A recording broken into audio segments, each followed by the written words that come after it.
কয়েকদিন আগে আমার মাহফিলে আমার ফোনটা চুরি হয়ে গেছিল। কেউ কি জানো তোমরা? সবাই জানে, তার মানে তোমরা আমাকে সবাই ফেসবুকে দেখো, এটা বুঝা গেল। আচ্ছা, মনে করো আমার ভাইজান আমার ডান দিকে বসে আছে। ভাইজান একটু অ্যাক্টিভ হন। মনে করেন আমি একজন, এটা কিন্তু রাগ করা যাবে না, উদাহরণ দিচ্ছি। মনে করেন আমি আসিফ হুজুর, কোনো আসিফ হুজুর নই, আমি একজন দিনাজপুরের প্রফেশনাল চোর। কথার কথা। তা আমি আমার ঢাকা মহানগরের বিএনপির নেতা আমার প্রিয় ভাইয়ের মোবাইল ফোনটা পকেট থেকে বের করে নিলাম। কথার কথা। এখন এই ফোনটা বের করে নিয়েছি, আমার বাম পাশে আমাদের সভাপতি সাহেব দেখে ফেলেছে। উনি বলল, এই যে চোরটা আছে, এই চোরটা ফোন চুরি করেছে, ওর পকেটেই ফোনটা আছে। আমাদের রিয়াজুল ভাই দৌড় দিয়ে গিয়ে চোর ধরে ফেলেছে। এই তোর পকেট দেখি। পকেট চেক করেই দেখছে আমার ভাইয়ের ফোনটা আমার পকেট থেকে বের হয়ে গেছে। ব্যাস, সব লোক মিলে পুলিশকে কল দিয়েছে। দিনাজপুরে আসিফ নামে একজন চোর পাওয়া গেছে, জলদি আসেন, গ্রেফতার করতে হবে। আমাকে গ্রেফতার করা হলো, থানায় দেওয়া হলো, আমি জেলখানায় গেলাম। 3 মাস পরে জেলখানার থেকে আবার বের হলাম।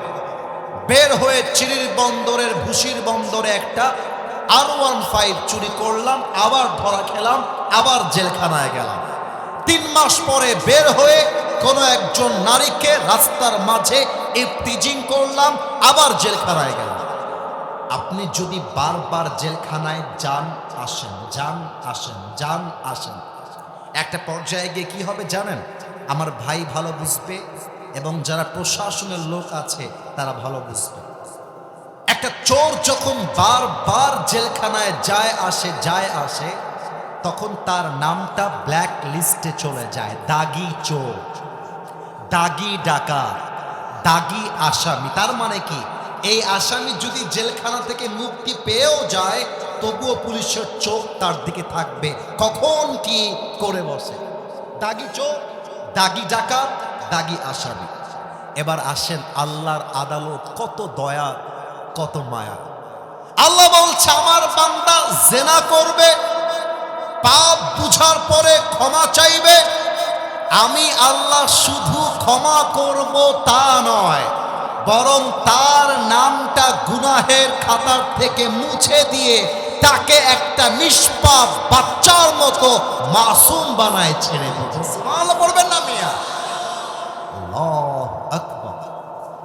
আপনি বারবার পাপ করলেও আল্লাহ বারবার আপনার নামটা মুছতে থাকে যদি আপনি তওবা করেন। অনেকে বলে, মুরব্বী আব্বাজানের তওবার কোনো দাম নাই, তুমি তো বুইড়া হয়ে গেছো, তোমার এক পা অলরেডি কবরে আছে। আল্লাহ বলছে, না না, তোর এক পা কেন, যদি 2 পাও কবরে ঢুকে যায়, কিন্তু তুই মৃত্যুর আগে জাস্ট 2 ঘন্টা আগেও যদি দিল থেকে তওবা করিস, আমি আল্লাহ সাথে সাথে তোর তওবা কবুল করে তোকে গুনাহীন পাপ মুক্ত বান্দা হিসেবে কবুল করে নিব। তাও তো সুবহানাল্লাহ কইতে পারলেন না মিয়া আপনারা। কি দয়া, কি মায়া।